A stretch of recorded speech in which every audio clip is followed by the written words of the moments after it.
एक दिन फुग्गा नामक शहर में मोटू और पतलू एक अनोखा साथी थे। वे दोनों हमेशा अपने मित्रता और साथी भावना के लिए जाने जाते थे। एक दिन वे एक जादुई पेड़ के बारे में सुनते हैं जो शहर के पास है। इस पेड़ के बारे में सुनकर मोटू और पतलू के ध्यान में एक नई उत्सुकता की भावना उत्पन्न होती है। पेड़ के बारे में जानकारी प्राप्त करने के बाद वे एक रोमांचक और सुंदर यात्रा पर निकलते हैं।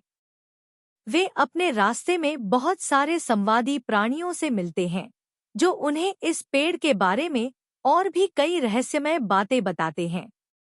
अंत में वे पेड़ के पास पहुंचते हैं जहां वे एक बड़ा और अद्भुत पेड़ देखते हैं। पेड़ के नीचे एक छोटा सा गुलदान भी होता है। गुलदान में एक जादुई मिट्टी की भरपूर जमाव होती है। मोटू और पतलू के चेहरों पर आनंद की मुस्कान होती है और वे अपने हाथों में जादुई मिट्टी की एक थोक लेते हैं। घर वापस आने के बाद मोटू और पतलू ने विचार किया कि वे इस मिट्टी का उपयोग कैसे करें। वे तुरंत एक पौधे को उगाने का निर्णय लेते हैं। वे उस मिट्टी का उपयोग करके एक पौधे को उगाते हैं और जैसे ही वे मिट्टी को पौधे पर लगाते हैं, जादू हो जाता है। उनके आश्चर्य को देखकर वे खुशी से नाचने लगते हैं। अगले कुछ दिनों में वे एक सुंदर प्राकृतिक बाग बना लेते हैं। पौधों और फूलों की सुंदरता ने उनके आसपास की सभी स्थलों को रोशन किया। लेकिन एक दिन शहर के कुछ दुष्ट लोगों ने इसे नुकसान पहुंचाने का निर्णय किया। वे पौधों को काटने लगे। मोटू और पतलू को यह देखकर बड़ा दुख हुआ और वे उन लोगों को रोकने का प्रयास करने लगे। लेकिन वे अकेले नहीं थे, उनके नए दोस्त भी थे।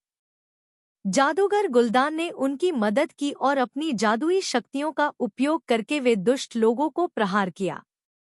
उनके प्रयासों के बाद शहर ने एक नया आयाम लिया, जिसमें प्राकृतिक संरक्षण और सबका साथ मिलकर जीने का नारा उठा।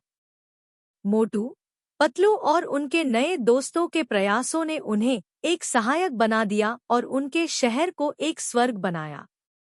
इस रूप में मोटू और पतलू ने अपने जीवन में और भी एक सफल कहानी जी। उनकी जादुई यात्रा ने न केवल उन्हें अनजाने मित्रों से मिलाया, बल्कि उन्होंने अपने शहर को भी एक नया दिशा दिया। Comment, share and subscribe my channel for cartoon video.